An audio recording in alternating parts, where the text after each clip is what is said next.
Bueno, el día de hoy vamos a ver los cambios de estados de agregación.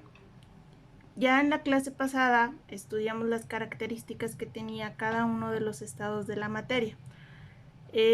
Cabe mencionar que estado de la materia o estado de agregación lo vamos a manejar como sinónimo, ¿sale? De ahí que luego la palabra como les suene rara, entonces les puse aquí cuál era la definición tanto de agregado como de estado de agregación. Agregado va a ser un grupo de partículas que se mantienen unidas. Luego cuando les ponía los átomos o las moléculas del estado sólido, líquido o gas, que si estaban todas juntas, que si estaban separadas, que si estaban libres, eso es un agregado. Y el estado de agregación va a ser la forma en la que estas partículas se acomodan para formar pues el estado ya sea sólido, que están todas juntas, líquidos, que están separadas y pueden rotar entre sí, o gas, que se encuentran separadas libremente para andar por todos lados.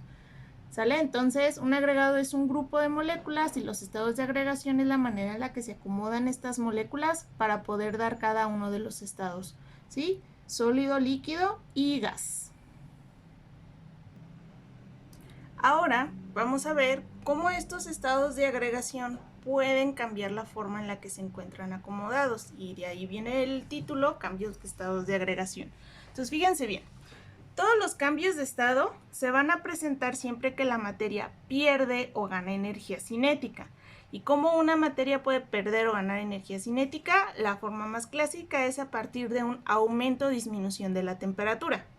Por ejemplo, cuando ustedes dejan un cubito de hielo a temperatura ambiente, pues ¿qué pasa? Que se empieza a derretir porque el calor que se encuentra dentro de la habitación, pues la materia lo empieza a ganar y empieza a elevar la temperatura, ¿sale? O si no, nosotros lo metemos dentro del refrigerador, el agua que está en estado líquido, pues la cantidad de calor que tiene el agua se empieza a perder y entonces las moléculas se van reacomodando para hacer el estado sólido, ¿sí? Entonces todos los cambios de estado van a tener que ver con un aumento o una disminución de la temperatura.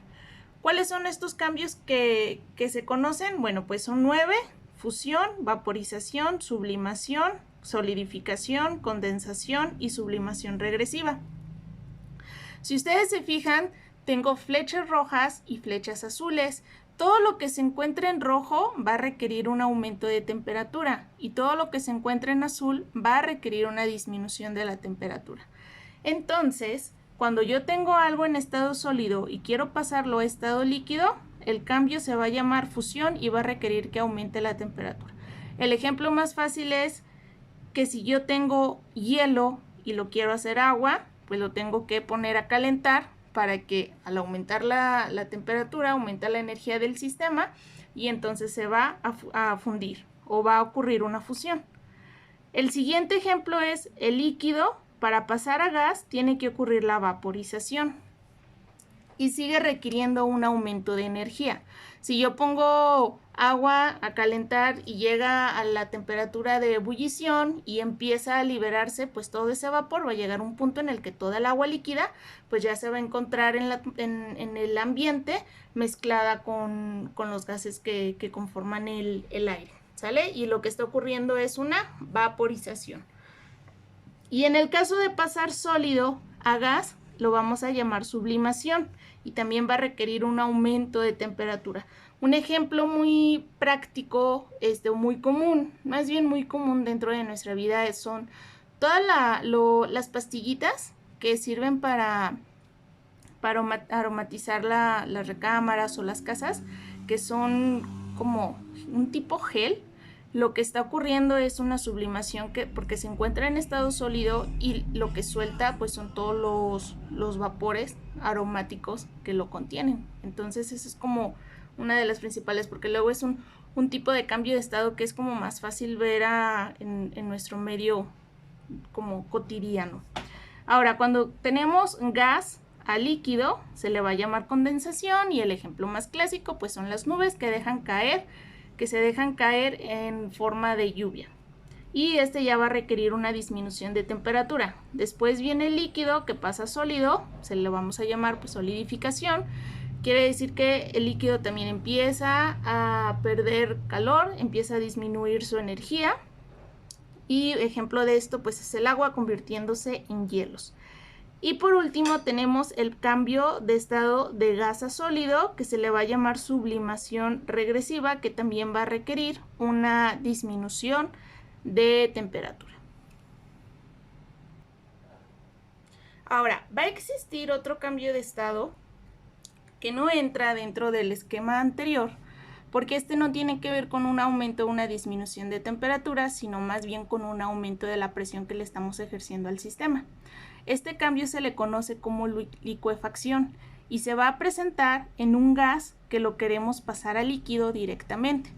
Entonces, ¿qué es lo que va a pasar aquí? Tú le vas a meter al gas tanta presión, porque ustedes recuerden, imagínense como las moléculas del gas adentro de un recipiente, pues chocando con todas las paredes libremente. Si nosotros le empezamos a meter una presión o un peso a ese sistema, pues vamos a disminuir la cantidad de espacio que van a tener esas moléculas de andar por todos lados, que van a quedar tan juntas que se van a comportar como un líquido, ¿sale? Entonces la licuefacción sucede entre gas a líquido y tiene que ver con un cambio de presión y forzosamente un aumento de la presión, ¿sale? Que va a obligar a las moléculas del gas a comportarse como líquido. El ejemplo cotidiano de este tipo de cambio es el gas LP, ese que ponemos cuando queremos cocinar o nos queremos meter a bañar, y que pedimos así como en las mañanas. Este gas LP significa gas licuado a presión. Entonces lo que sucede es que meten el gas butano adentro del tanque, le aumentan tanto la presión adentro de aquí de este tanquecito que hacen que lo que realmente nos están cargando es un líquido, ¿sale? Que pues va a comportarse así por efecto de la presión. Y entonces cuando nosotros abrimos esa válvula, pues por eso ustedes escuchan como un chiflido así de que se está liberando la presión, y entonces ya no sale en estado líquido, sino va a salir en estado gaseoso, ¿sale? Entonces recuerden que la licuefacción va a ser un cambio de estado de la materia, un cambio de estado de agregación que se presenta más bien por un cambio en la presión, un aumento en la presión de un gas que hace que se vaya a comportar como un líquido.